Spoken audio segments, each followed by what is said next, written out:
السلام علیکم ورحمۃ اللہ وبرکاتہ۔ الحمدللہ رب العالمین والصلاة والسلام علی رسولہ الکریم وعلی آلہ واصحابہ اجمعین، اما بعد۔ محترم سامعین کرام اور سامعات، آج کا ہمارا درس قرآن اور درس حدیث، اس کا ٹاپک ہے فتنہ انکار حدیث۔ اور مجھے بعض نوجوانوں نے کہا کہ بعض اچھے خاصے پڑھے لکھے قرآن اور صحیح حدیث کی عزت کرنے والے بھی جو ہے حدیث کو انہوں نے کھلواڑ بناتے ہوئے اور ایک فیشن بن گیا لوگوں میں کہ یہ حدیث سمجھ میں نہیں آ رہی، یہ حدیث ہمارے عقل میں نہیں پڑ رہی ہے، یہ حدیث ہم کو سمجھ میں نہیں آ رہی۔ تو سوال کے بہانے وہ لوگ جو ہے اللہ کے نبی صلی اللہ علیہ وسلم کی رسالت، اللہ کے نبی صلی اللہ علیہ وسلم کا مرتبہ، اس کے اندر وہ کیا گستاخی کر رہے ہیں ان کو اندازہ ہی نہیں ہے، کیونکہ وہ سمجھ رہے ہیں کہ یہ تو تحقیق ہے، یہ تو ریسرچ ہے، مجھے ریسرچ کرنے کا حق ہے۔ تو اس طریقے سے بعض نوجوانوں کو اندازہ نہیں، ان کو تربیت نہیں ہے کہ لا الہ الا اللہ محمد رسول اللہ، جب انہوں نے کلمہ پڑھا ہے اطیعوا اللہ و اطیعوا الرسول کہ جب یہ آیتیں پڑھتے ہیں تو اللہ سبحانہ و تعالی کی تعظیم اور محمد صلی اللہ علیہ وسلم کی تعظیم یہ کرنا مسلمان کے لیے کتنا ضروری ہے، بعض اوقات یہ نوجوان بھول جاتے ہیں، اور ان کی ادھر کی ادھر کی کچھ کتابیں پڑھ کر ان کے دماغ میں یہ بات بیٹھ جاتی ہے کہ بڑی آسانی کے ساتھ وہ کہتے ہیں حدیث کو ہم نہیں مانتے، یہ حدیث کو ہم نہیں مانتے۔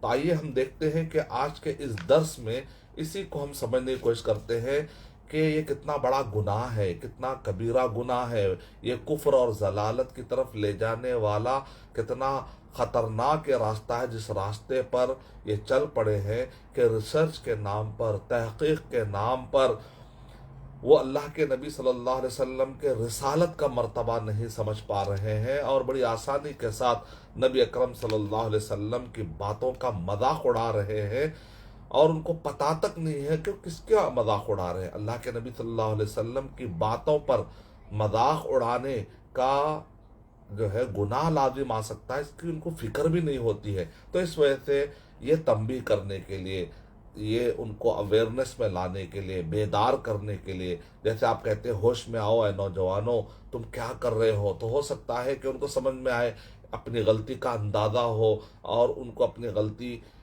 کا جو ہے نا ایک احساس ہو۔ اس نیت کے ساتھ میں نے یہ ٹاپک لینے کا ارادہ کیا ہے۔ بہت سارے نوجوانوں نے کہا کہ بعض نوجوان مذاق مذاق میں تحقیق کرتے ہوئے اور تحقیق کے نام پر جو آہستہ آہستہ وہ حدیث کا انکار کر بیٹھ رہے ہیں اور بڑا معمولی سمجھ رہے ہیں اس کام کو۔ تو شیخ بن باز رحمۃ اللہ علیہ سے پوچھا گیا کہ اگر کوئی یہ کہے کہ میں قرآن مجید سے تو حجت لوں گا، لیکن میں اپنے عقیدہ اور احکامات اور اپنے مسائل کے لیے میں سنت سے، حدیث سے حجت نہیں پکڑوں گا، وہ جو حدیث کا انکار کر دیتا ہے، اس کے حجت کا انکار کر دیتا ہے، اس کے مصدر ہونے کا، اس کے دلیل ہونے کا وہ انکار کر دیتا ہے، اور صرف قرآن مجید کو اہمیت دیتا ہے، حدیث کو کوئی اہمیت نہیں دیتا۔ جب بھی حدیث کا ذکر آتا ہے تو کہتا ہے کہ میں حدیث سے نہیں مانتا، مجھے قرآن سے ہی سمجھاؤ۔ تو گویا کہ وہ آدمی قرآن مجید کو مان رہا ہے حجت، اور حدیث کو حجت نہیں مان رہا ہے۔ تو کہا شیخ بن باز رحمۃ اللہ علیہ نے کہ یہ شخص کفر میں مبتلا ہو رہا ہے، کیونکہ یہ قرآن مجید کی وہ آیتیں، اس کے اندر اطیعوا اللہ و اطیعوا الرسول کا حکم دیا گیا، ان ساری آیتوں کا یہ شخص انکار کر رہا ہے، جس کی وجہ سے یہ آدمی کفر کے راستے پر ہے، یہ کفریہ کام ہے۔ لہذا ان کو نصیحت کرنا چاہیے۔ اللہ شیخ بن باز رحمۃ اللہ علیہ نے کہا ان کو بتا دو جو ایسا کر رہے ہیں یہ کفر کا راستہ ہے، یہ کفر کی طرف لے جانے والا راستہ ہے، ان کو بتا دو، ان کو ساودھان کر دو۔ تو شیخ بن باز رحمۃ اللہ علیہ کی اس وصیت پر اور نصیحت پر عمل کرتے ہوئے میں لائیو فیس بک لائیو کے ذریعے سے، انہوں نے تو فتویٰ بہت پہلے دیا تھا، لیکن اس کے اندر انہوں نے کہا بتا دو نوجوانوں کو کہ کتنا بڑا گناہ وہ کر رہے ہیں۔ تو اس لیے میں نے ارادہ کیا ہے کہ فیس بک لائیو پر شیخ بن باز رحمۃ اللہ علیہ کی یہ نصیحت اور یہ وصیت عام کروں، تاکہ لوگوں کو بتاؤں کہ کتنا بڑا کفریہ جو ہے آپ راستہ اختیار کر رہے ہیں۔ اللہ حفاظ فرمائے۔ تو میں نے جو ٹاپک لیا وہ ہے 30 آیتوں کے ذریعے سے میں ثابت کروں گا کہ کفر کیوں ہے۔ ایک آدمی کہتا ہے کہ قرآن مجید کافی ہے اور حدیث سے میں حجت نہیں لیتا، اس کو مصدر نہیں سمجھتا، اور حدیث سے میں دلیل نہیں لیتا، اس کا انکار کرتا ہے، تو پھر آخر یہ کام جو ہے کفر کیوں ہے؟ اور دوسرا، اس سے عذاب قبر ملتا ہے، یہ بھی قرآن مجید کی آیت سے ہم ثابت کریں گے انشاءاللہ کہ اس سے عذاب ملتا ہے۔ جب جو آدمی جو ہے نا قرآن حدیث کو حجت نہیں مانتا، اس کا انکار کر دیتا ہے، اس کا مذاق اڑاتا ہے، اس کا کھلواڑ کرتا ہے، تو اس کو عذاب قبر ملتا ہے۔ اکثر آپ نے دیکھا ہوگا کہ منکرین حدیث کیا کہتے ہیں؟ یہ قبر کے عذاب کا ذکر قرآن میں نہیں ہے، حدیث میں ہے، تو لہذا قبر کے عذاب کا بھی وہ لوگ مذاق اڑاتے ہیں، جبکہ قبر کا عذاب قرآن مجید سے بھی 7 آیتوں سے، بلکہ اس سے بھی زیادہ آیتوں سے ثابت کر سکتے ہیں۔ اس کے لیے میں الگ سے درس لوں گا، لیکن آج میرا ٹاپک یہ ہے کہ ایک آدمی قرآن مجید کو تو حجت مانتا ہے، لیکن وہ حدیث کو حجت نہیں مانتا، انکار کر دیتا ہے، تو اس کے لیے کفر لازم آتا ہے، اس کے لیے قبر کا عذاب لازم آتا ہے، اور 6 کبیرہ گناہ اسے ملتے ہیں۔ تو آئیے، وہ کفر کیسا لازم آتا ہے، اور وہ 6 کبیرہ گناہ جو اس کو کفر کی طرف لے کر چلے جاتے ہیں، وہ 6 کبیرہ گناہ کیسے ہو رہے ہیں، اور قبر کا عذاب مل رہا ہے تو کون سی آیت ہے۔ تو آئیے، سب سے پہلے میں آپ کو یہ بتاؤں کہ کفر اس سے ہو رہا ہے۔ ایسا آدمی جو صرف کہہ رہا ہے کہ قرآن مجید کو میں مانتا اور حدیث کو بالکل وہ حجت نہیں مانتا، اس کا مذاق اڑاتا ہے، تو اس سے کفر لازم آتا ہے۔ تو اس کے لیے 6 کبیرہ گناہ، یعنی کہ قرآن مجید کے 30 آیتوں کو میں نے 6 مجموعے میں بانٹا ہے۔ تو ایک مجموعے میں کچھ آیتیں بتاؤں گا، دوسرے مجموعے میں کچھ آیتیں، تیسرے مجموعے میں کچھ آیتیں، چوتھے مجموعے میں، 5ویں مجموعے میں، اور 6ٹے مجموعے۔ تو ہر مجموعہ، تو ایک مجموعہ، دوسرا مجموعہ، اس طریقے سے میں 6 مجموعہ آپ کے سامنے پیش کروں گا۔ ہر مجموعے میں چند آیتیں ہیں۔ تو آئیے دیکھتے ہیں کہ کبیرہ گناہ، پہلا کبیرہ گناہ، 6 کبیرہ گناہ کو میں نے 30 آیتوں کو 6 مجموعے میں تقسیم کر دیا ہے۔ پہلا کبیرہ گناہ جو ہے وہ ہے اللہ کے نبی صلی اللہ علیہ وسلم کو اللہ تعالیٰ نے رسول کا درجہ دیا، اور ہم کو قرآن مجید میں اللہ سبحانہ و تعالیٰ نے حکم دیا ایمان بالرسول، رسول پر ایمان لانا ہے، ان تؤمن باللہ و ملائکتہ و کتبہ و رسولہ والیوم الآخر والقدر خیرہ و شرہ۔ اب سورہ بقرہ سورہ نمبر 2 کی آیت نمبر 285-286 بھی پڑھ لیجیے۔ اب آمن الرسول بما انزل الیہ من ربہ والمؤمنون، تو یہاں پر بھی بتایا جا رہا ہے، سورہ بقرہ سورہ نمبر 2 کی آیت نمبر 177 میں بتایا جا رہا ہے کہ ایمان بالرسول، رسول پر ایمان لانا قرآن مجید کی آیتوں سے یہ لازم ہے، اللہ تعالیٰ حکم دے رہے ہیں۔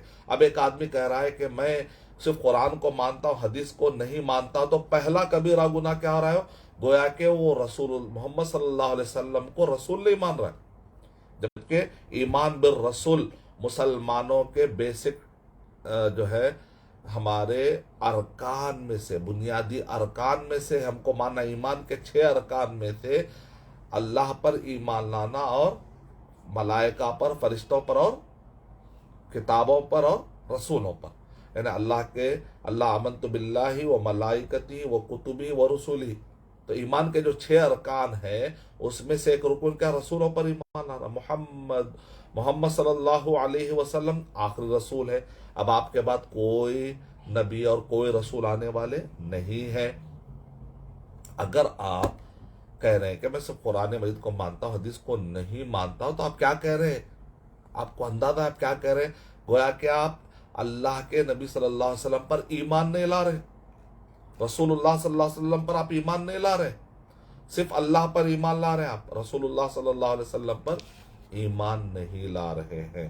تو ایمان بالرسول کا قرآن مجید میں کہاں کہاں حکم ہے؟ تو یہ پہلا مجموعہ ہے، یہ پہلا کبیرہ گناہ جو آپ کو کفر کی طرف لے کر جا رہا ہے۔ یعنی شیخ ابن باز رحمۃ اللہ علیہ نے کہا ان آیتوں کا انکار کی وجہ سے کفر لازم آتا ہے، تو لہذا ایک آدمی ہرگز یہ نہ کہے کہ میں صرف قرآن مجید کو مانتا ہوں، حدیث کو نہیں مانتا ہوں۔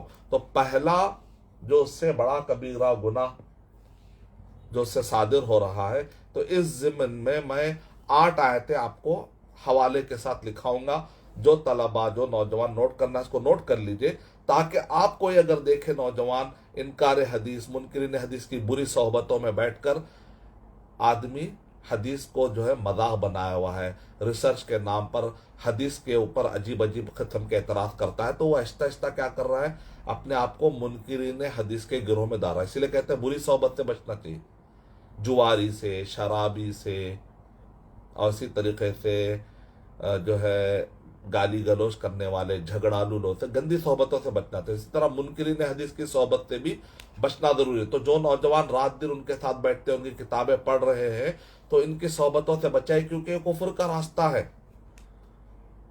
تو اس کے لیے میں آپ کو جو آیتیں دوں گا، 8 حوالے آپ لکھ لیجئے۔ پہلا حوالہ ہے سورہ نساء، یعنی ایمان بالرسول۔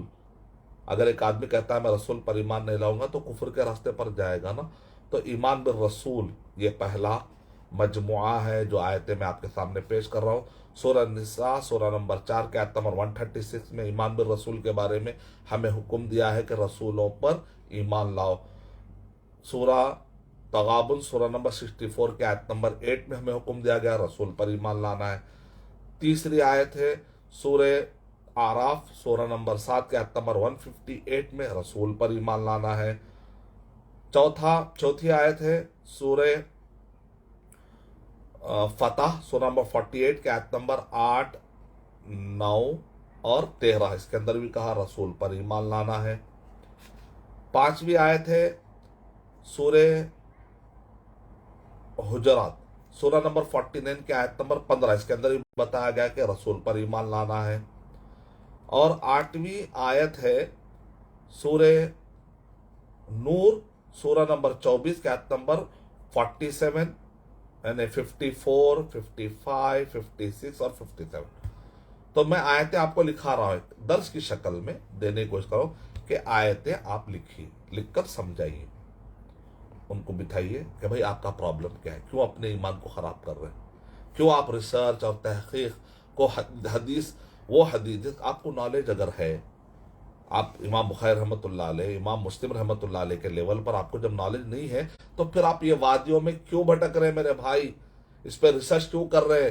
کم علم لے کر ایک آدمی اگر ایسی وادی میں جائے گا، اپنا ایمان بھی غارت کرے گا، لوگوں کا بھی ایمان غارت کرے گا۔ جب آپ کو نالج نہیں ہے تو اتنے بڑے علم میں ہاتھ کیوں ڈال رہے ہیں میرے بھائی، کیوں اپنی آخرت سے آپ کھلواڑ کر رہے ہیں، ان کو سمجھائیے۔ تو یہاں پر میں نے آپ کو حوالے کے ساتھ اللہ کے رسول صلی اللہ علیہ وسلم پر ایمان لانے پر جو آیتیں ہیں میں نے آپ کے سامنے بتا دی۔ تو میں نے آپ کے سامنے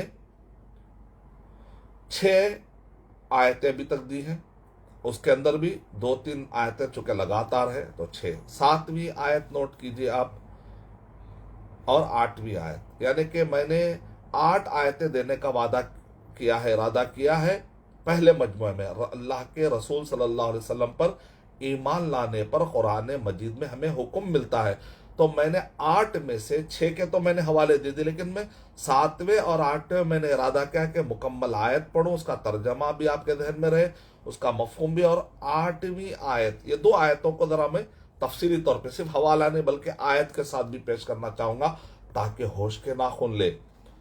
سورہ احزاب سورہ نمبر 33 کے آیت نمبر 36، اور سورہ نساء سورہ نمبر 4 کے آیت نمبر 65۔ دیکھیں کتنی خطرناک وعیدیں ہیں کہ میں اگر صرف حوالہ دے دوں تو ہو سکتا بعض اوقات وہ اثر نہ پڑے، کہ قرآن مجید کی آیتوں میں جو معجزہ ہے وہ اثر اس کے اندر علماء کرام نے کہا کہ تاثیر کا معجزہ ہے، تو جو صرف حوالے سے وہ تاثیر نہیں آئے گی بلکہ پوری مکمل آیت پڑھوں گا تاکہ وہ اثر آپ کے دماغ میں بیٹھے، تاکہ وہ سارے لوگوں تک آپ پیغام پہنچائے جو حدیث کا انکار کر رہے ہیں۔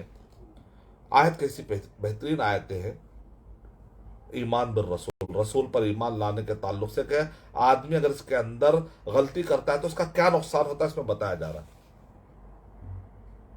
سورہ احزاب سورہ نمبر 33 کے آیت نمبر 36 میں وَمَا كَانَ لِمُؤْمِنٍ وَلَا مُؤْمِنَةٍ إِذَا قَضَى اللَّهُ وَرَسُولُهُ أَمْرًا أَن يَكُونَ لَهُمُ الْخِيَرَةُ مِنْ أَمْرِهِمْ وَمَن يَعْصِ اللَّهَ وَرَسُولَهُ فَقَدْ ضَلَّ ضَلَالًا مُبِينًا. یہ معمولی بات نہیں. دیکھیں کیا کہہ رہے ہیں، ایک مومن کے لیے جائز نہیں ہے، ایک مومن عورت کے لیے جائز نہیں ہے جب اللہ اور اس کے رسول صلی اللہ علیہ وسلم فیصلہ کر دے.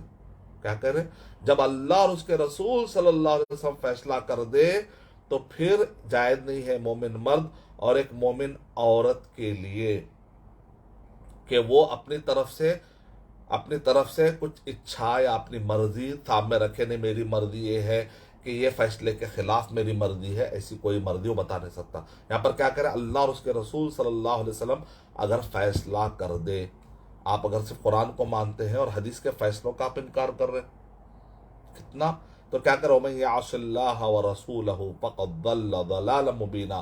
جو اللہ اور اس کے رسول صلی اللہ علیہ وسلم کی نافرمانی کرے تو وہ آدمی کھلی گمراہی میں آ کر بھٹک گیا. سورہ احزاب نمبر 33 آیت نمبر 36 آپ خود جا کر پڑھی. کیا مقام ہے رسول کا، مقام رسول. اسی لیے کہتے ہیں انکار حدیث کیا ہے، دراصل انکار رسالت ہے. انکار حدیث کیا ہے، دراصل سبیل رسول کا انکار. انکار حدیث دراصل انکار قرآن ہے. انکار حدیث دراصل انکار وحی ہے. تو پھر آپ میں اور غیر مسلم میں کیا فرق ہے؟ جو قرآن کو نہیں مانتے، آپ قرآن کو مان کر بھی حدیث کو نہیں مانتے کہہ رہے، پھر آپ میں اور ان میں کیا فرق ہے؟ تو آپ سیدھے بھٹکنے کی بات کر رہے ہیں. نعوذ باللہ. آپ کو اندازہ ہی نہیں ہے اگر کوئی آدمی اس چیز میں پڑھ رہا ہے تو کتنے بڑے گناہ میں پڑھ رہا ہے. دوسری آیت میں پڑھنا چاہوں گا سورہ نساء سورہ نمبر 4 کے آیت نمبر 65 میں فَلَا وَرَبِّكَ لَا يُؤْمِنُونَ حَتَّى يُحَكِّمُوكَ فِي مَا شَجَرَ بَيْنَهُمْ ثُمَّ لَا يَجِدُوا فِي أَنفُسِهِمْ حَرَجًا مِّمَّا قَضَيْتَ وَيُسَلِّمُوا تَسْلِيمًا. کہ نہیں، اے اللہ کے نبی صلی اللہ علیہ وسلم، آپ کے رب کی قسم. کیا کہہ رہے ہیں اللہ تعالیٰ نبی صلی اللہ علیہ وسلم، وَلَا وَرَبِّكَ لَا يُؤْمِنُونَ، وہ لوگ مومن ہو ہی نہیں سکتے. اب وہ کہہ رہے ہیں میں قرآن مجید فالو کروں گا، حدیث فالو نہیں کروں گا. پھر اللہ کے نبی صلی اللہ علیہ وسلم کے کئی چیزوں کو آپ نے انکار کر دیا اپنے زندگی میں. آپ نے فیصل نہیں بنایا، حکم نہیں بنایا. نبی اکرم صلی اللہ علیہ وسلم کو کئی حدیثوں کا آپ نے ایسے انکار کر دیا. تو آپ نے کئی مسئلوں میں نبی صلی اللہ علیہ وسلم کو حکم نہیں بنانے کا ارادہ کیا. نہیں بنائیں گے اگر آپ فیصل، حکم، قاضی نبی صلی اللہ علیہ وسلم کو اگر آپ یہ درجہ نہیں دیں گے، اللہ تعالیٰ کہہ رہے ہیں کہ وہ مومن ہو ہی نہیں سکتے. آپ کہہ رہے ہیں کہ ہم مومن ہیں، قرآن کو مان کر ہم مومن ہیں. ایسا نہیں ہو سکتا، ایسا نہیں ہو سکتا.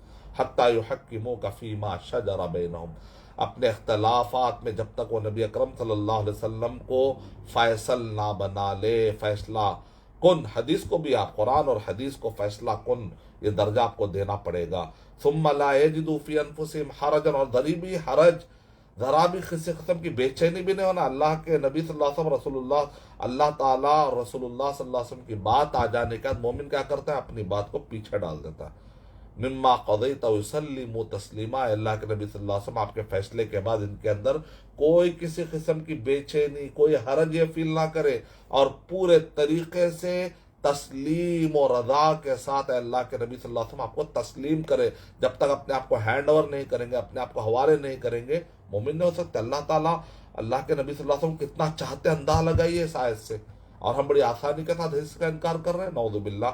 سورہ نساء سورہ نمبر 4 کے آیت نمبر 65. تو یہ پہلا مجموعہ تھا جس کے اندر میں نے رسول اللہ صلی اللہ علیہ وسلم پر ایمان لانے کا امپورٹنس میں نے بتایا، اور اس کے اندر میں نے 8 آیتیں بتائی ہیں. اب آئیے دوسرا درجہ نبی اکرم صلی اللہ علیہ وسلم کا، وہ کیا ہے؟ مبین. پہلا درجہ کیا تھا؟ ایمان بالرسول کا درجہ. دوسرا درجہ اور ایک جو درجہ اللہ کے نبی صلی اللہ علیہ وسلم کو قرآن مجید نے دیا وہ ہے مبین. تیسرا درجہ، دوسرا اور تیسرے درجے کی آیتیں ملی جلی ہے، تو اس وجہ سے میں نے دوسرا اور تیسرے درجے کو ملا دیا ہے. وہ ہے اللہ کے نبی صلی اللہ علیہ وسلم کا قرآن مجید نے کیا درجہ دیا ہے، کیا مقام دیا ہے؟ مقام رسالت کے ساتھ ساتھ مقام، اس کو کہتے ہیں مبین معلم. نوٹ کر لیجئے، مبین معلم. اگر کوئی آدمی حدیثوں کا انکار کرتا کہتا ہے قرآن مجید کافی ہے، تو نبی اکرم صلی اللہ علیہ وسلم کا وہ دوسرا درجے کا اور تیسرے درجے کا بھی انکار کر رہا ہے. اللہ کی طرف سے جو درجہ ملا ہے، یہ جو مقام و مرتبہ ملا ہے، تم اس مقام و مرتبے کا انکار کر رہے ہو. کیسے مسلمان ہوئے؟ کیسے مومن ہو؟ اتنے اللہ کے نبی صلی اللہ علیہ وسلم کے مقامات کا، فضائل کا انکار کر رہے ہو. قرآن مجید نے فضیلتیں دی ہے، درجہ دیا ہے، مقام دیا ہے، اس مقام کا تم آسانی سے انکار کر رہے ہو. کہہ رہے ہو کہ ہم حدیثیں نہیں مانو گے. نعوذ باللہ. مبین، معلم. تو اس بارے میں آپ کے سامنے جو آیتیں پیش کروں گا وہ 3 آیتیں، مبین اور معلم. اس درجے کو سمجھنے کے لیے یہ 3 آیتوں پر غور کیجیے. پہلی آیت ہے سورہ نحل سورہ نمبر 16 کے آیت نمبر 44. دوسری آیت ہے سورہ نحل سورہ نمبر 16 کی آیت نمبر 64. تیسری آیت ہے سورہ بقرہ سورہ نمبر 2 کی آیت نمبر 151، اور اسی طرح سورہ جمعہ کی آیت نمبر 2، جس کے اندر بتایا گیا ہے. کیا بتایا گیا؟ دیکھیے میں 2 آیتیں اس میں سے پڑھتا ہوں. ایک آیت پڑھوں گا سورہ نساء سورہ نمبر سورہ نحل سورہ نمبر 16 کے آیت نمبر 44 پڑھوں گا میں. اس کے اندر اللہ تعالیٰ کیا مقام دے رہے دیکھیں. وَأَنزَلْنَا إِلَيْكَ الذِّكْرَ، اے اللہ کے نبی صلی اللہ علیہ وسلم ہم آپ کی طرف اس ذکر کو اتار رہے. تو کیا کہہ رہے؟ جیسے ایک پوسٹ مین ہے تو آ کر وہ خط دے کر چلا جاتا ہے، تو کیا اللہ کے نبی صلی اللہ علیہ وسلم کو آپ یہ مقام سمجھ رہے؟ نہیں، رسول ہے، مبین ہے. کیا کہہ رہے؟ وَأَنزَلْنَا إِلَيْكَ الذِّكْرَ لِتُعْتِيَ النَّاسَ نہیں کہہ رہے. غور کریے. اے اللہ کے نبی صلی اللہ علیہ وسلم ہم نے قرآن مجید دیا، لا کے لوگوں کو دے دو. کیونکہ بعض منکر حدیث ایسے بھی ملے مجھے، وہ کہتے ہیں ہم رسول اللہ صلی اللہ علیہ وسلم کی اتباع کر رہے نا بھائی، ان کی اطاعت کر رہے نا. ارے بھائی کیسے کر رہے؟ انہوں نے قرآن مجید دیا، ہم نے قرآن مجید دیا، تو رسول اللہ صلی اللہ علیہ وسلم کا ہم احترام کر رہے ہیں نا بھائی. لیکن آپ قرآن مجید کو آپ نے سمجھا ہی نہیں. قرآن مجید صرف لے لینے سے نبی اکرم صلی اللہ علیہ وسلم کا احترام مکمل ہو گیا، ایسا قرآن مجید میں نہیں ہے. دیکھیں آپ پڑھیے سورہ نحل سورہ نمبر 16 کے آیت نمبر 44 میں قرآن مجید کا مفہوم جو نبی اکرم صلی اللہ علیہ وسلم نے بتایا وہ بھی لینا ہے. صرف قرآن مجید کے اندر اللہ تعالیٰ نے، اللہ تعالیٰ کے الفاظ، کلمات بھی اللہ کے، اس میں کلام اللہ بھی ہے وہ، اور قرآن مجید کے اندر جو معنی ہے سب اللہ کی طرف سے نازل ہوا. لیکن حدیث کے اندر کلمات تو محمد صلی اللہ علیہ وسلم کے ہیں، لیکن اس کے اندر جو مفہوم ہے وہ اللہ سبحانہ و تعالیٰ کی طرف سے. اور اللہ تعالیٰ نے 2 چیزیں نازل کی، ایک ہے قرآن، دوسرا ہے بیان. آپ قرآن لے رہے، بیان نہیں لے رہے میرے بھائی. آپ قرآن لے رہے اور اپنا مرضی کا بیان، اپنے مرضی کی تفسیر کر رہے ہیں، اپنے مرضی سے سمجھا لے رہے ہیں آپ. نہیں، نبی اکرم صلی اللہ علیہ وسلم صرف قرآن مجید دینے نہیں آئے، بلکہ قرآن مجید کو آپ نے سمجھانے بھی آئے ہیں. وَأَنزَلْنَا إِلَيْكَ الذِّكْرَ لِتُبَيِّنَ لِلنَّاسِ. غور کریے، آپ آیتوں پر غور کریے. اے اللہ کے نبی صلی اللہ علیہ وسلم ہم نے آپ کی طرف ذکر کو اتارا تاکہ آپ لوگوں کو سمجھا دے. اب وہ عرب کے لوگ، عربی جاننے والے، ان کو عربی آتی تھی، اس کے باوجود بھی نبی اکرم صلی اللہ علیہ وسلم نے جو سمجھایا ہے وہ ضروری ہے. کئی آیتیں ہیں، صحابہ اکرام آ کر پوچھتے تھے کہ یہاں پر ظلم سے مراد کیا ہے، گھبرا جاتے تھے. اللہ کے نبی صلی اللہ علیہ وسلم فرماتے نہیں، یہاں پر ظلم سے مراد شرک ہے. صحابہ اکرام آ جاتے تھے، یہاں پر کالے دھاگے سے اور وائٹ دھاگے سے مراد کیا ہے، پھر اللہ کے نبی صلی اللہ علیہ وسلم فرماتے تھے اس سے مراد صبح اور اس سے مراد رات ہے.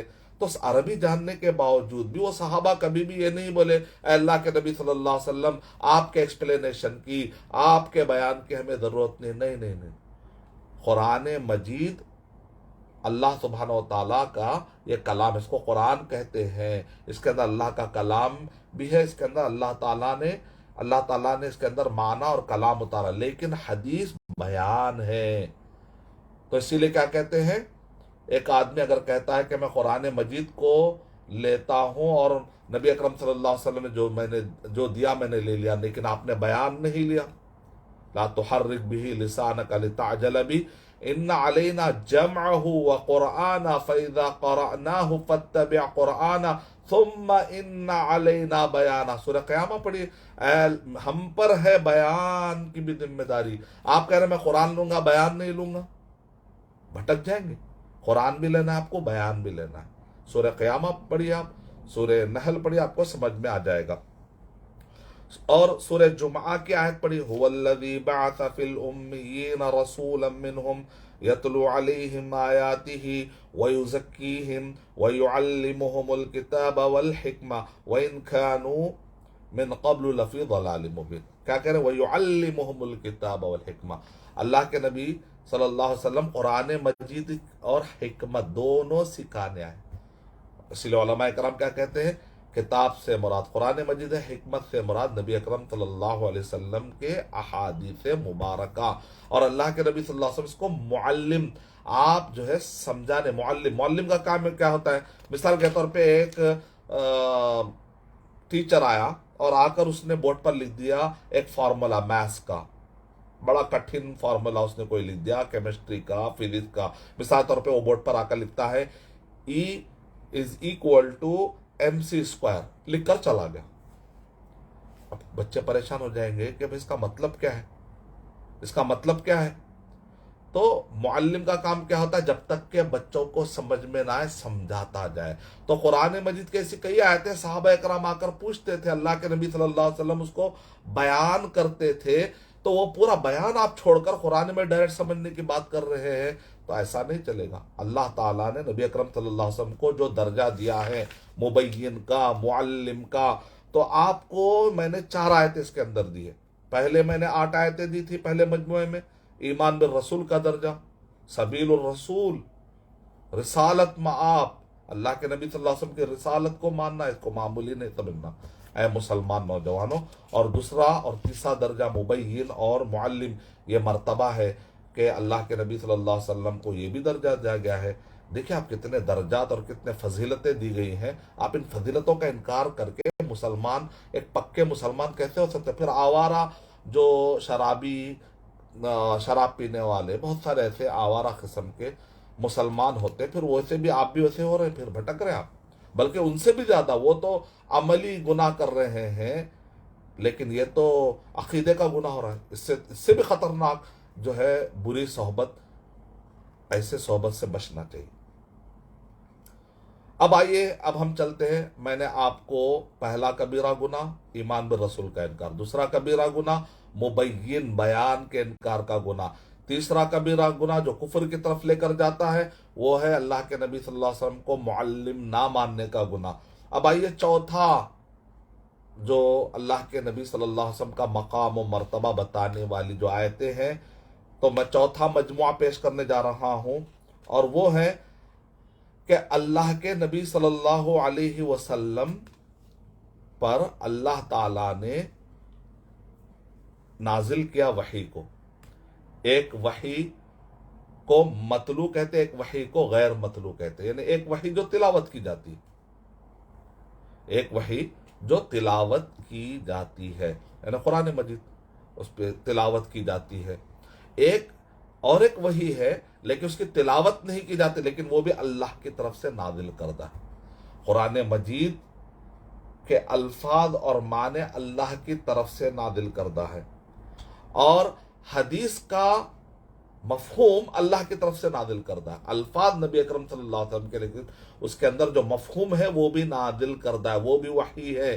تو آپ اگر حدیث کو نہیں مانتے تو اللہ کے نازل کردہ وحی کا انکار کر رہے ہیں، اللہ کی طرف سے نازل ہونے والے وحی کا انکار کر رہے ہیں. اس کو کہتے ہیں وحی ہے مطلوب، وحی ہے غیر مطلوب. تو قرآن مجید بھی وحی ہے، حدیث بھی وحی ہے. اگر آپ حدیث کا انکار کر رہے ہیں تو گویا کہ وحی کا انکار کر رہے ہیں. تو پھر ایسے منکر حدیث کی صحبت میں آپ کیسے بیٹھ سکتے جو اتنا بڑا گناہ کر رہے ہیں؟ تو اس ضمن میں آپ کے سامنے 5 آیتیں اور ایک حدیث پیش کروں گا. 5 آیتیں اور ایک حدیث پیش کروں گا، تو گویا کہ 6 میں نے دلائل پیش کرنے کا ارادہ کیا ہے چوتھے مجموعے میں. تو چوتھا مجموعہ کیا ہے؟ اللہ کی طرف سے نازل کردہ، اللہ کی طرف سے نازل ہونے والے وحی کا انکار نہیں کرنا، چاہے وہ وحی مطلوع ہو چاہے وہ وحی غیر مطلوع، یعنی قرآن. اور اب آئیے، حدیث بھی اللہ کی طرف سے نازل کردہ وحی ہے. میں نے کہا تو ایک آدمی کہے گا بھائی اس کی دلیل کہا ہے کہ حدیث بھی اللہ کی طرف سے نازل ہونے والی ایک وحی ہے؟ قرآن مجید تو نازل ہونے والے وحی ہے، بچہ جانتا ہے، مسلمان کا بچہ جانتا ہے کہ قرآن مجید اللہ کی طرف سے نازل کردہ ایک وحی ہے. حدیث بھی وحی ہے، تو ہم کہیں گے ہاں حدیث کے اندر جو مفہوم ہے وہ بھی وہی ہے، حدیث کے اندر جو مفہوم ہے وہ بھی وہی ہے۔ اس کے لیے 5 آیت اور 1 حدیث دوں گا میں۔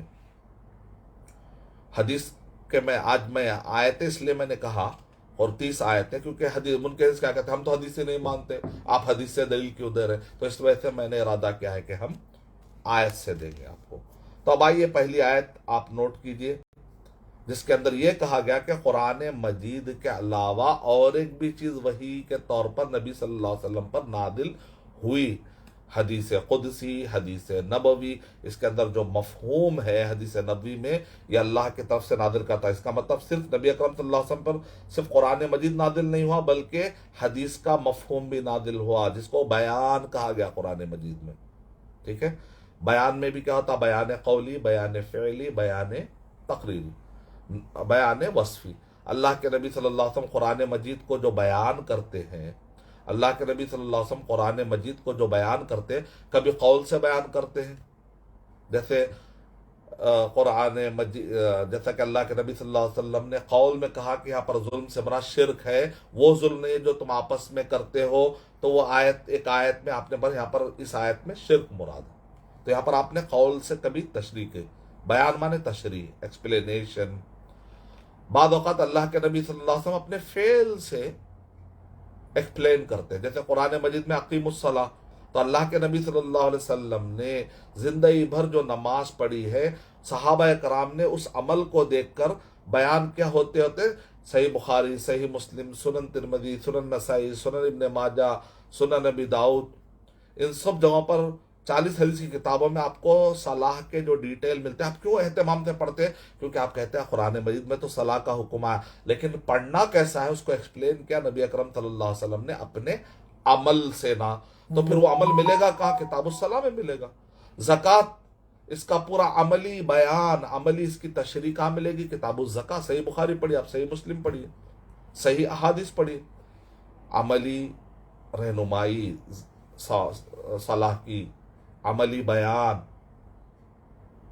زکوٰۃ، عملی بیان روزے کے تفصیلی مسائل، عملی حج کے تفصیلی مسائل، عملی قرآن مجید میں کہا گیا بیع حلال ہے، لیکن کیسے، کب، اس کے قواعد کیا ہے، تفصیلی طور پہ کتاب البیوع، صحیح بخاری صحیح مسلم میں۔ تو آپ صحیح بخاری صحیح مسلم جب پڑھ رہے ہیں تو دراصل کیا ہے یہ بیان قولی ہے، بیان فعلی ہے، بیان تقریری ہے۔ قرآن مجید میں اللہ تعالیٰ نے کہا اللہ کے نبی صلی اللہ علیہ وسلم بیان کر دیجئے، آپ نے جو بیان کیا وہ سارا صحیح بخاری، صحیح مسلم، سنن ترمذی، سنن نسائی، سنن ابن ماجہ، سنن نبی داؤد، حدیث کی کتابوں میں، مسند احمد بن حنبل، تو حدیث کی کتابوں میں یہ محفوظ کیوں کیا محدثین نے، کیوں محنتیں کی؟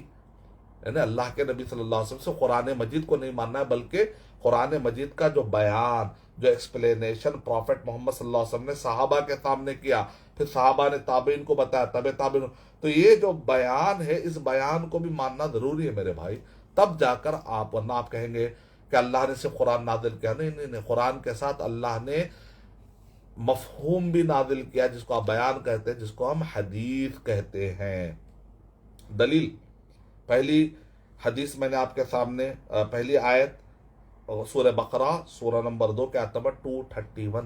اچھا، ہم کو تو آج پہلی مرتبہ معلوم ہو رہا ہے کہ اللہ نے قرآن کے علاوہ نبی اکرم صلی اللہ علیہ وسلم پر اور ایک بھی چیز نازل کی۔ دیکھیے قرآن میں وَاذْكُرُوا نِعْمَةَ اللَّهِ عَلَيْكُمْ، یاد کرو اللہ کی اس نعمت کو جو اللہ نے تم پر کی ہے، وَمَا أَنزَلَ عَلَيْكُمْ، اور جو اللہ نے تم پر اتارا ہے، کیا ہے؟ مِنَ الْكِتَابِ وَالْحِکْمَةِ، کتنے چیزیں اتاری اللہ تعالیٰ نے؟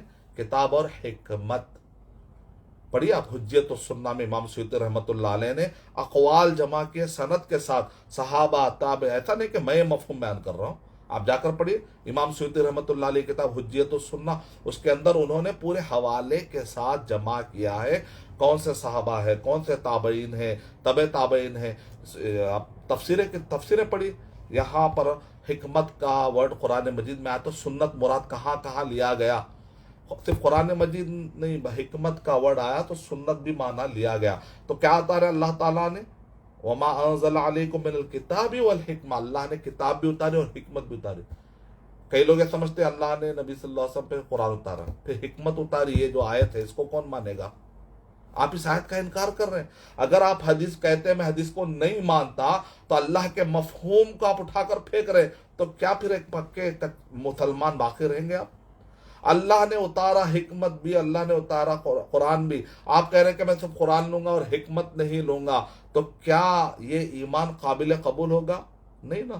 تو اللہ نے جو اتارا سب کو فالو کرنا ہے۔ اس سے بتا کر وما انزل علیکم من الکتاب والحکمت یعظکم بھی، اللہ تعالیٰ تمہیں نصیحت کرتا۔ پڑھیے آپ سورہ بقرہ نمبر 2 آیت نمبر 231 کھول کر پڑھیے آپ۔ دوسری آیت میں پڑھنا چاہوں گا، چوتھا مجموعہ پیش کر رہا ہوں میں، چوتھا مجموعہ آیت کا دوسری آیت دیکھیے آپ۔ وَأَنزَلَ اللَّهُ عَلَيْكَ الْكِتَابَ وَالْحِكْمَةَ وَعَلَّمَكَ مَا لَمْ تَكُنْ تَعْلَمُ وَكَانَ فَضْلُ اللَّهِ عَلَيْكَ عَظِيمًا۔ سورہ نساء سورہ نمبر 4 کے آیت نمبر 113 پڑھیے آپ، 113۔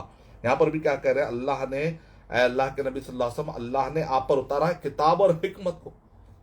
تو مسلمان اگر کہیں گے مسلمان وہ قوم ہے جو قرآن مانتی ہے حدیث نہیں مانتی، تو غلط۔ نہیں، مسلمان وہ قوم ہے جو اللہ کی طرف سے نازل کردہ قرآن اور حدیث دونوں کو مانتی ہے، اس کو کہتے ہیں مسلمان۔ کیونکہ قرآن مجید میں اللہ تعالیٰ کہہ رہے ہیں ہم نے اے اللہ کے نبی صلی اللہ علیہ وسلم آپ پر کتاب اور حکمت کو نازل کیا، تو آپ ایک نازل ہونے والی وحی کو لے رہے ہیں اور دوسری وحی کو چھوڑ رہے ہیں، نعوذ باللہ، اور دوسروں کو بھٹکا بھی رہے۔ اب گناہ بڑھتا جائے گا۔ آج آخر بتاؤں گا میں، حدیث کا مذاق اڑانے والے اور اس کو معمولی کرنے والوں کو عذاب قبر کب سے شروع ہوتا؟ موت کے بعد سے شروع ہوتا ان کا عذاب قبر۔ علماء نے کہا یہ مراحل عذاب جو آنے والے ایام میں ان کو عذاب ملنا، اس کے عذاب کی شروعات ان کی ہوتی ہے جب موت، جب روح نکالی جاتی، تبھی ان کو جو ہے اللہ پورے جسم پر مارتے فرشتے۔ تو ایسے لوگ جو حدیث کا، اللہ کی طرف سے نازل کردہ چیزوں کا مذاق اڑاتے ہیں، ان کو کیا عذاب ملنے والا قرآن مجید میں بتاؤں گا۔ اس کو معمولی مت سمجھیں۔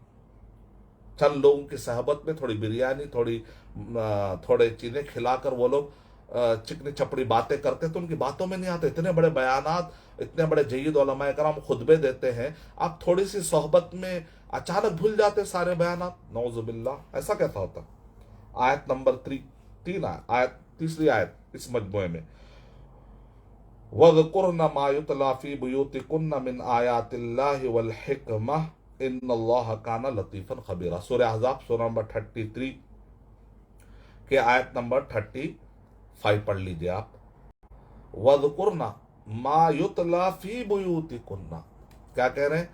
اے صحابیات، اے اللہ کے نبی صلی اللہ علیہ وسلم کے ازواج مطہرات، تم ان آیتوں جو کچھ بھی تمہارے گھر میں تلاوت کی جا رہی ہے، اللہ کے نبی صلی اللہ علیہ وسلم آ کر تلاوت کر رہے ہیں کہ آج مجھ پر یہ نازل ہوا، آج مجھ پر یہ نازل ہوا، تو کیا کیا نازل ہوا کہہ رہے ہیں؟ ان سب کو تم یاد کرو، ان سب کے حساب سے تم اپنے زندگیوں کو سدھارو۔ وَاذْكُرْنَ مَا يُتْلَى فِي بُيُوتِكُنَّ، اے ازواج مطہرات، تمہارے گھروں میں جو اللہ کے نبی صلی اللہ علیہ وسلم پر اتارا جا رہا ہے، اور جو تلاوت کر رہے ہیں اللہ کے نبی صلی اللہ علیہ وسلم رات دن، کیا کہتے ہیں؟ من آیات اللہ والحکمہ، صرف قرآن مجید نہیں کہا جا رہا ہے، حکمت یعنی حدیثیں، قرآن حدیث جو گھروں کے اندر اللہ کے نبی صلی اللہ علیہ وسلم آ کر تعلیمات دے رہے ہیں قرآن مجید کی، حدیث کی، ان سب کو لے کر چلو کہا جا رہا ہے یہاں پر۔ ان سب کو یاد رکھو، اس کے اسباق کو یاد رکھو تم۔ بے شک اللہ سبحانہ و تعالی لطیف ہے اور خبیر ہے۔ یہ چوتھی آیت، ان هو الا وحی یوحی والنجم اذا ہوا ما ضل صاحبکم وما غوا وما ينطق عن الهوى ان هو الا وحی یوحی۔ اللہ کے نبی صلی اللہ علیہ وسلم اپنے خواہشات سے کوئی بات نہیں کرتے۔ اللہ کے نبی صلی اللہ علیہ وسلم جو بھی تشریعی اعتبار سے بتا رہے وہ اللہ کی طرف سے وحی ہے۔ تو یہاں پر نبی اکرم صلی اللہ علیہ وسلم کے فرمان کو بھی حدیث کا درجہ دیا جا رہا ہے۔ اللہ کے نبی صلی اللہ علیہ وسلم جب امور دنیا ہوتا تھا واضح کر دیتے تھے کہ یہ دنیاوی معاملہ ہے۔ کیا کہتے تھے؟ یہ دنیاوی معاملہ ہے، اس کے بارے میں تم زیادہ بہتر جانتے ہو۔ لیکن جب دینی معاملہ ہوتا تھا تو اللہ کے نبی صلی اللہ علیہ وسلم وہاں پر آپ صحابہ و تاکید کرتے تھے۔ تو قرآن مجید کے علاوہ نبی اکرم صلی اللہ علیہ وسلم پر جو وحی نازل ہوتی تھی، جو مفہوم، جو تعلیمات ملتی تھی، ان تعلیمات کو نبی اکرم صلی اللہ علیہ وسلم نے اپنے الفاظ میں بھی جو بتایا ہے وہ حدیث ہے۔ جو اللہ کے کلام کو ایز اٹ از کلمات کو، اللہ کے کلمات کو لوگوں تک آپ نے پہنچا دیا، وہ قرآن مجید ہے۔ تو قرآن مجید اور صحیح احادیث کیسے پتہ نہیں چلتا کہ اللہ سبحانہ و تعالیٰ نے ہم پر دو چیزیں، اللہ کے نبی صلی اللہ علیہ وسلم پر دو چیزیں اللہ نے نازل کی، تو اس کو ہم پر ماننا لازم نہیں ہوتا؟ سورہ نجم پڑھی، آیت نمبر 1 سے لے کے 4 تک۔ پانچویں دلیل کہ اللہ کی طرف سے جو نازل کیا گیا اس کو فالو کرنا، اس کی تبلیغ کرنا ضروری ہے۔ اللہ کی طرف سے نازل کردہ کیا ہے؟ قرآن اور حدیث۔ کیا کر رہے؟ یا ایھا الرسول بلغ ما انزل الیک من ربک، اے اللہ کے نبی صلی اللہ علیہ وسلم، جو کچھ بھی آپ پر نازل ہو رہا ہے تیرے رب کی طرف سے سب کو پہنچا دے۔ آپ کہہ رہے ہیں کہ اللہ کے نبی صلی اللہ علیہ وسلم پر جو قرآن اترا وہ تو ہم مانیں گے، لیکن اللہ کے نبی صلی اللہ علیہ وسلم پر جو حدیث اتری ہے، جو مفہوم اترا ہے، وہ بیان جو اترا ہے، وہ حدیث کا جو مفہوم اترا ہے، اس کو ہم نہیں مانیں گے، تو کیا پھر آپ مسلمان باقی رہ سکتے؟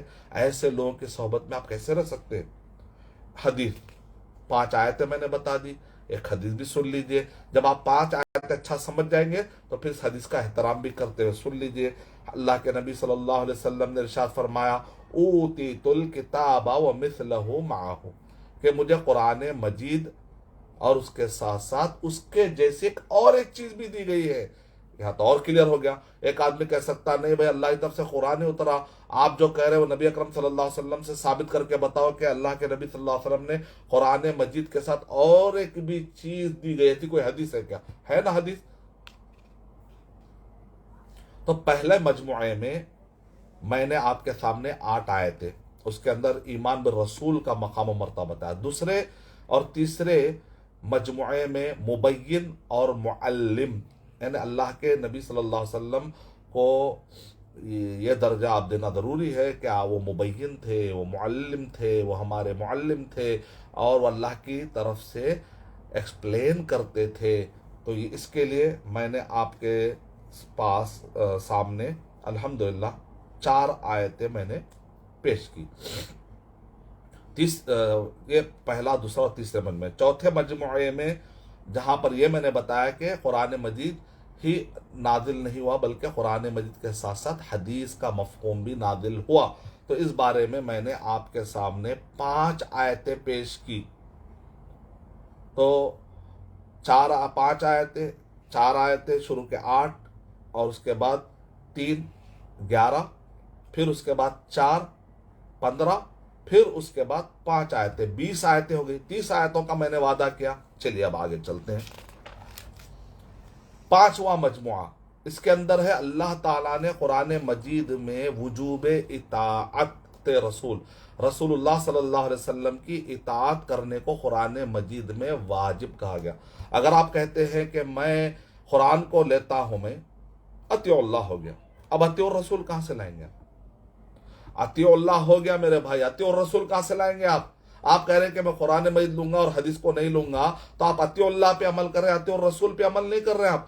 تو 5واں جو درجہ قرآن مجید میں دیا گیا، جو مرتبہ دیا گیا ہے اور جو فضیلت دی گئی ہے، اللہ کے نبی صلی اللہ علیہ وسلم کو جو مقام و مرتبہ ملا ہے، اس مقام و مرتبے کا انکار کرتے ہوئے ایک مسلمان باقی کیسے رہتے؟ مقام و مرتبہ اور ایک بھی مقام و مرتبہ دیا گیا، اس کا نام ہے وجوب اطاعت رسول، نبی اکرم صلی اللہ علیہ وسلم کی اطاعت کرنا ہے آپ کو۔ تو اس ضمن میں 14 آیتیں تو ہو گئی کتنی؟ 34 آیتیں۔ میں نے تو 30 آیتوں کا وعدہ کیا تھا، لیکن الحمدللہ میں آپ کو اور بھی آیتیں بڑھا کر دے رہا ہوں۔ اس کے اندر ہے سورہ آل عمران، سورہ نمبر 3، آیت نمبر 132۔ سورہ آل عمران سورہ نمبر 3 لکھ لیجئے جو نوٹ کرنا چاہ رہے ہیں۔ میں کئی مرتبہ اس کو بیانوں میں بغیر دیکھ کر بھی میں نے کہا ہے، لیکن میں چاہتا ہوں کہ آپ کو